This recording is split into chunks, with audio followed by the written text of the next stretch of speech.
Usually when a celebrity comes out with some revelation about their life, it's either A, an excuse about some misdemeanor they've done, or B, it's because the mainstream media are threatening to out them and expose them for what they really are. For example, Kevin Spacey, when he got accused of groping a 15-year-old boy during a party or something in the United States, during the same statement where he said he couldn't remember it happening, he dedicated most of that statement to saying he was actually gay and he was coming out and he was a proud gay man. Philip Schofield is another one. There were rumours about that he was shagging a male teenage runner boy on the set of his TV show This Morning. And the next thing you know, there's a big massive hoo-ha about him being gay also.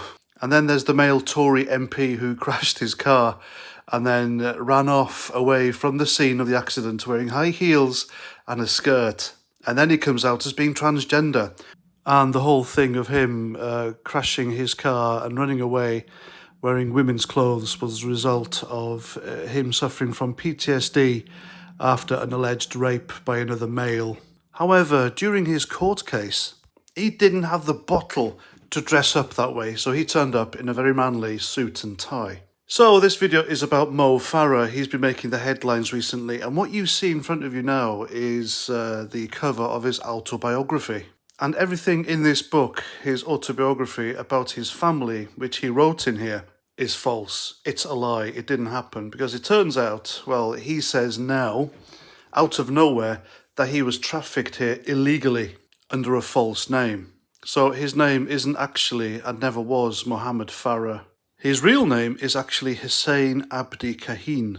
Now, there are many questions now about this person and why he has done this, because as soon as I saw flash across my phone screen last night, breaking news that Mo Farah has a different name and he came here illegally as a slave, etc., the first thing I thought was, well, what the hell has he really done then? Now, I do know he has another upcoming book, so it could be to, I don't know, get publicity for that, get more sales. Or maybe it's something a bit more insidious, who knows? I'm guessing it's the latter. So like I said, there are questions to be asked now. Because he's also claimed that he has a twin brother in Somaliland who never even visited England, yet his surname is also Farah. And now, of course, Mo Farah is claiming, well, Hussein Abdi Kahin, or whatever the hell this guy's real name is claiming it's not even his real name and was given to him in England. But Hassan here uses the name Farah, and it's also listed as their father's surname. He was stopped by the US authorities in 2012 when he went over there because they suspected him of using a false passport. And of course, the liberal, biased mainstream media all cried racism.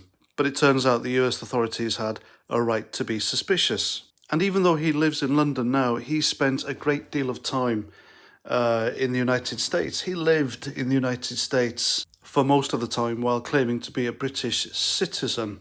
And this story gets weirder because he competed in these events, Olympics, Commonwealth Games, etc., under false pretenses. He has got a knighthood under false pretenses, and by false pretenses I mean his name is not really who he says he is. So surely the Honours Committee have to take away his knighthood now.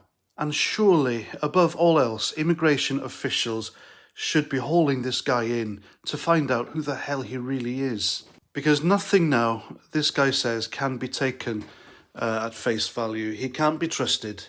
He has had years to come out with this and tell the truth, but why now? And why this story that he was illegally trafficked as a house slave? And to be honest with you, I don't think this is half of it. More's going to come out of this now. And the truth probably will come out. And because it's an inconvenient truth, by the left-wing media and Twitter and social media, they will completely bury it.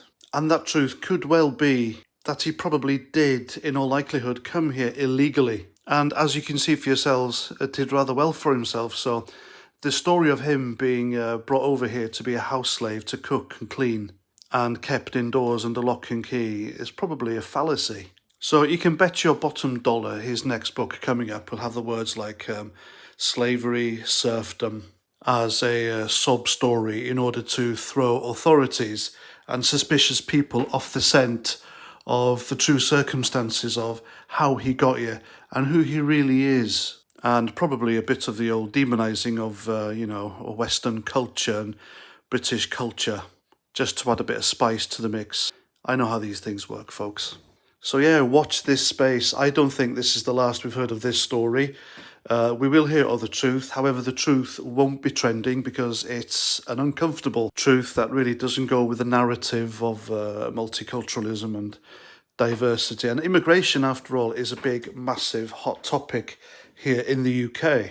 And I'll even put my neck on the block here and suggest that Mo Farah or Hussein Abdul Kahin is about as British as Japanese knotweed. And also, it's probably worth looking out for Gary Lineker on Twitter to comment on this and reveal that not only has he suffered racist abuse because of his darkish skin colour, but he will probably reveal that he was also illegally trafficked here under a false name. And it's thanks to a football coach at school that he went on to become a football superstar, despite all the racist abuse he got. So yeah, he's a lefty hero there. And that's that. That's my video. Let me know what you think in the comments. Will you ever believe anything Mo Farah says ever again? Or do you think the guy is telling the truth? Let me know in the comments. And that's that. Until the next time, Roger Trout.